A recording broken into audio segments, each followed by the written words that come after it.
démontage d'une KS 18L pour changer la coque et mettre une nouvelle coque parce qu'elle est cassée ici.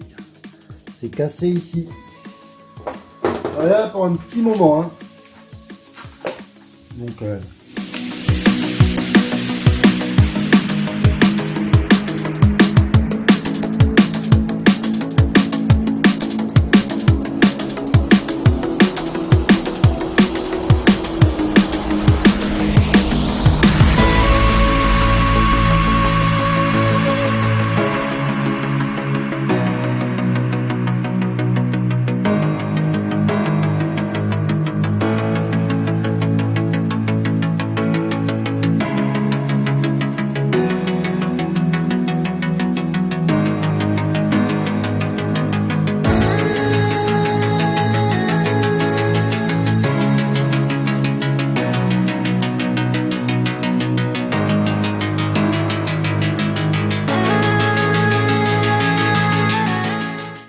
Donc pour le remplacement de coque, car vous voyez, c'est le problème des anciennes coques. Ici, de la KS 18XL, elle est fêlée. On voit bien qu'elle est cassée ici. Elle est cassée ici aussi. Vous voyez, là, on voit que c'est tout abîmé. Du coup, elle se mettait à vibrer en fait. Elle rentrait en vibration. On voit que c'est cassé jusqu'ici, là, tout là, en fait. Donc du coup, j'expliquais, je vais démonter toutes ces vis pour pouvoir enlever la flasque avant, démonter les vis ici pour enlever la flasque arrière. Il faut aussi enlever toutes les vis, donc celle-ci, celle-ci, celle-ci, celle-ci pour pouvoir lever et accéder à la carte mère. Bien sûr, il faudra débrancher les câbles. Bon, il va falloir bien sûr tout enlever, les enceintes. Attention, sur la version 1, le système n'était pas la même. C'est pas le même système pour le trolley. Ici, nous avons un système avec un petit contacteur. C'est une petite plaque en métal qui bouge en fonction quand on tire. Sur les nouveaux, c'est pas le même système. C'est un petit bouton poussoir en fait. Un petit bouton, un petit connecteur. Donc c'est pas le même système, mais normalement il semblerait que ça s'adapte. Donc on va tester ça tout à l'heure. Voilà. Bon, ben je continue. Donc là, ça y est, j'ai enlevé tout ce qui était le trolley. Donc je viens d'enlever le trolley.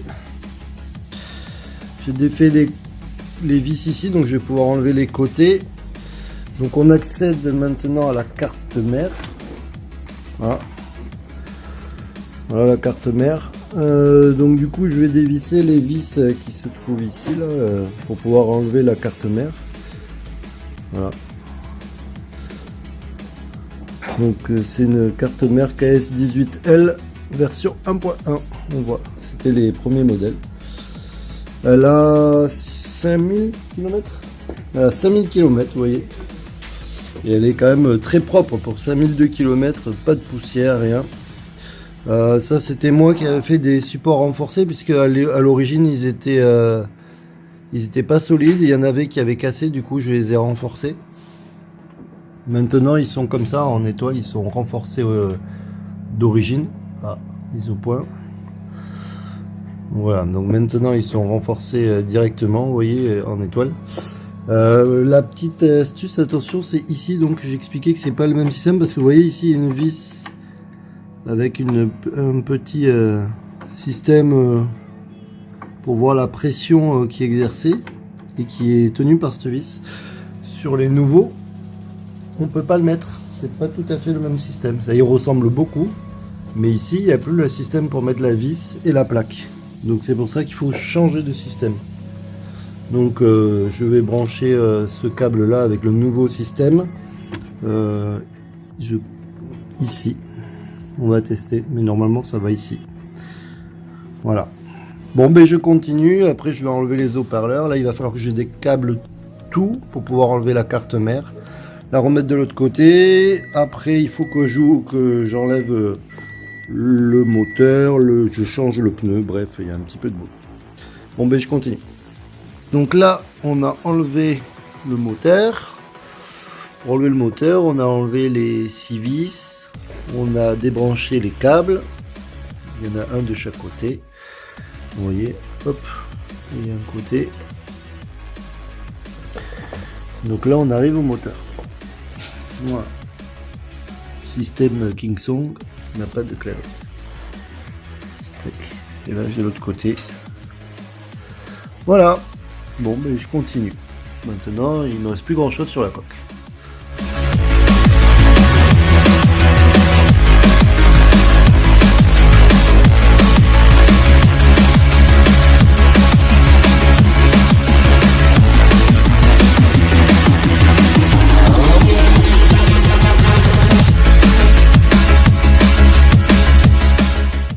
Bon, alors j'ai fait une autre méthode. En fait, j'ai séparé les deux coques. Je me suis aperçu que c'était beaucoup plus simple. Pourquoi? Bon, déjà, il n'y a pas beaucoup de vis. Il n'y a pas beaucoup de vis. Il y en a 3. Il y a pas fait ça. 10. Donc, 3, 4, 5, 6, 7, 8, 9, 10, 11, 12 vis à enlever pour séparer les deux coques. Et ça permet d'enlever la carte mère. Mais surtout, ça permet de tout laisser accrocher.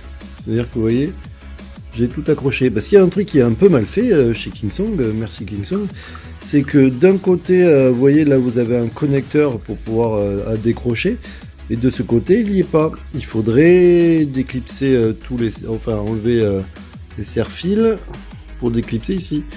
Et comme j'avais peur de me tromper et que je voulais surtout pas faire de bêtises, et bien du coup j'ai ouvert la coque, et quand on ouvre la coque, tout vient ensemble. Là c'est pareil, ici on voit que on aurait pu enlever le petit connecteur de la prise USB, mais par contre il y a le bouton, et le câble du bouton passe dedans et arrive je sais pas où. Bref, c'est pas très pratique, donc du coup je me suis dit, je vais ouvrir les deux coques, au final c'est assez facile. Le joint, j'essaie de le remettre, de toute manière il était très mal mis le joint, donc je vais le remettre, et voilà. Donc du coup, j'ai un bloc, et j'ai juste à reposer et à refermer les coques, et normalement ça devrait bien se passer. La suite, à la prochaine étape.